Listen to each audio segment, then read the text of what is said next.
cell ਆਉਂਦੀ ਇਹ ਅੱਜ ਪੱਟਾ ਮਾਰਨ ਚੱਲੇ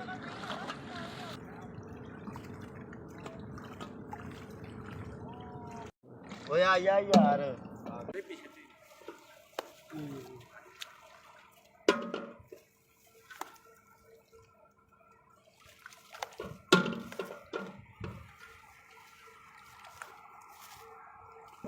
आला फट जाओ आप पूरी पतीले सवारे करवा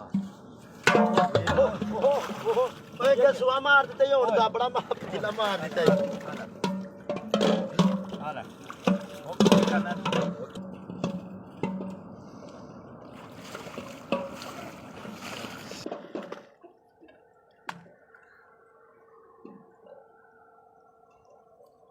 ਚਾਚਾ ਜੀ ਪਾਣੀ ਤਾਂ ਬੜਾ ਠੰਡਾ ਮੇਰੇ ਕੋਲ ਵਿੱਚ ਖਲੋਤਾ ਨਹੀਂ ਜਾਣਾ ਕਿਸ ਤਰ੍ਹਾਂ ਕੰਮ ਕਰ ਲੈਂਦੇ ਹੋ ਇਹ ਰੋਜ਼ ਪੇੜ ਵਾਸਤੇ ਬਾਅਦ ਚ ਕਰ ਲਈਏ ਕੀ ਬਾਤ ਹੈ ਬਹੁਤ ਮੁਸ਼ਕਲ ਹੈ ਕੰਮ ਮੈਂ ਯਕੀਨ ਕਰੋ 2 ਮਿੰਟ ਹੋਏ ਨੇ ਤੇ ਖਲੋਤਾ ਨਹੀਂ ਜਾਣ ਡਿਆ ਅਸੀਂ ਪੇਟ ਵਾਸਤੇ ਆ ਪੇਟ ਵਾਸਤੇ ਅੱਛਾ ਤੁਹਾਡੀ ਕੀ ਦਿਹਾੜੀ ਚੱਲਦੀ ਹੈ ਕਿਸ ਤਰ੍ਹਾਂ ਠੇਕਾ ਹੁੰਦਾ ਜਾਂ ਦਿਹਾੜੀ ਦਾ ਹਿਸਾਬ ਸਰ ਦਿਹਾੜੀ ਹੁੰਦੀ ਸਾਡੀ ਕਿੰਨੀ ਦਿਹਾੜੀ ਚੱਲਦੀ ਤੁਹਾਡੀ 1000 ਰੁਪਏ ਦਿਹਾੜੀ ਦੇ ਰੋਟੀ ਨਾਲ ਅੱਛਾ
ਉਹ ਫੜ ਕੇ ਜ਼ੋਰ ਲੱਗਦਾ ਚੋਖੇ ਤੋਂ ਦੂਰੋਂ ਲੱਗਦਾ ਹੈ ਇਹ ਸਿੱਧਾ ਹੀ ਪੈਰ ਆ ਲਈ ਪੈਰ ਨਹੀਂ ਤੇ ਮੇਰੇ ਚੱਲ ਡਿੱਗ ਜੂਗੀ ਬਾਹਰ ਕੌਣ ਆ ਹੋ ਜ਼ਰੂਰ ਆਤਾ ਨਾ ਥੋੜੇ ਆ ਕਿ ਸਾਰੇ ਦੇ ਮੇਰੇ ਹੱਥ ਦੂਰੇ ਆ ਉਹਨਾਂ ਨੇ ਜੇ ਬੜੇ ਉਹਦੀ ਹੱਥੋਂ ਵੀ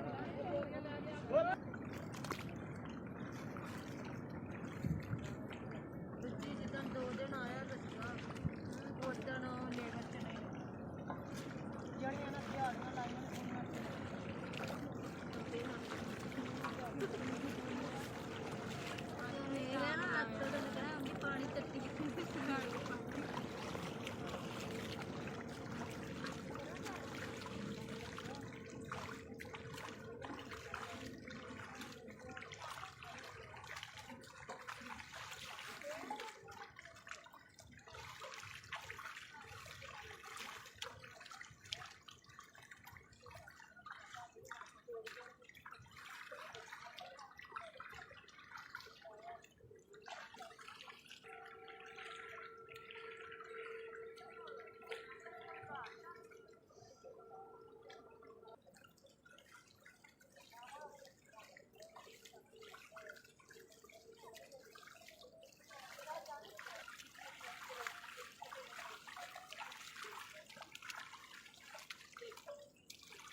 ਰਹੇ ਨੇ ਬਾਦਸ਼ੋ ਗਾੜੇ ਆ ਰਹੇ ਨੇ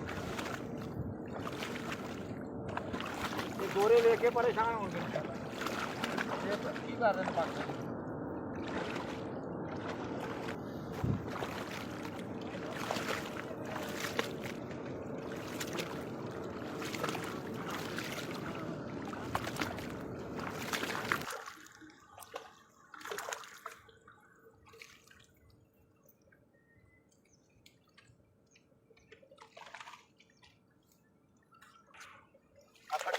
ਅੱਛਾ ਜੀ ਜਰਾ ਖੋਲ ਕੇ ਦਿਖਾਓ ਹਾਂ ਇੱਕ ਇਹ ਦੇਖ ਲੋ ਖੋਲ ਲੈ ਕਿਹੜੀ ਬਲਾ ਇਹਦੇ ਵਿੱਚ ਇਹ ਐ ਲੋ ਸਾਰਾ ਇਹ ਚੀਜ਼ ਜੀ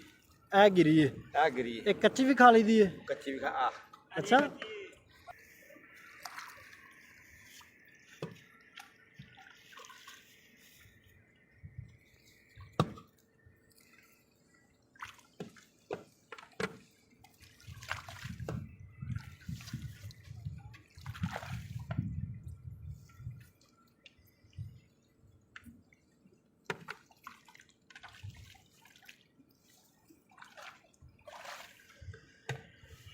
ਹਰ ਪਾਣੀ ਪਾ ਦੇ ਲੈਂਦੇ ਵਾਸਤੇ ਸਹੀ ਸਹੀ ਹਰ ਇੱਕ ਚੋਣੇ ਦਾ ਲਾਦਾ ਪਤੀਲਾ ਹੁੰਦਾ ਸਹੀ ਲਾਦਾ ਬੋਰੀ ਲਾਈ ਸਹੀ ਸਹੀ ਬੋਰੀਆਂ ਖਲੀ ਨਹੀਂ ਅੱਛਾ ਇਹ ਚੋਣੀ ਇੱਕ ਬੋਰੀ ਦੇ ਕਿੰਨੇ ਪੈਸੇ ਲੈਂਦੀ ਏ 250 ਰੁਪਿਆ 250 ਰੁਪਇਆ ਹਾਂਜੀ ਇੱਕ ਦਿਨ ਚ ਕਿੰਨੀਆਂ ਬੋਰੀਆਂ ਇੱਕ ਦਿਨ ਚ 7 ਵੀ ਹੋ ਜਾਂਦੀਆਂ 8 ਵੀ ਹੋ ਜਾਂਦੀਆਂ 9 ਵੀ ਹੋ ਜਾਂਦੀਆਂ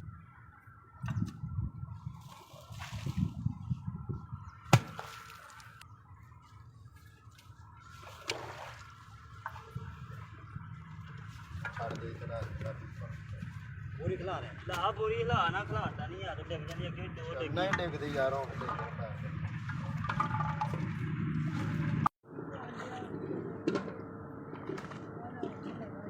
ਆਸਮ ਮਲੀ ਆਸਮ ਉਹ ਡੇਢ ਤੱਕ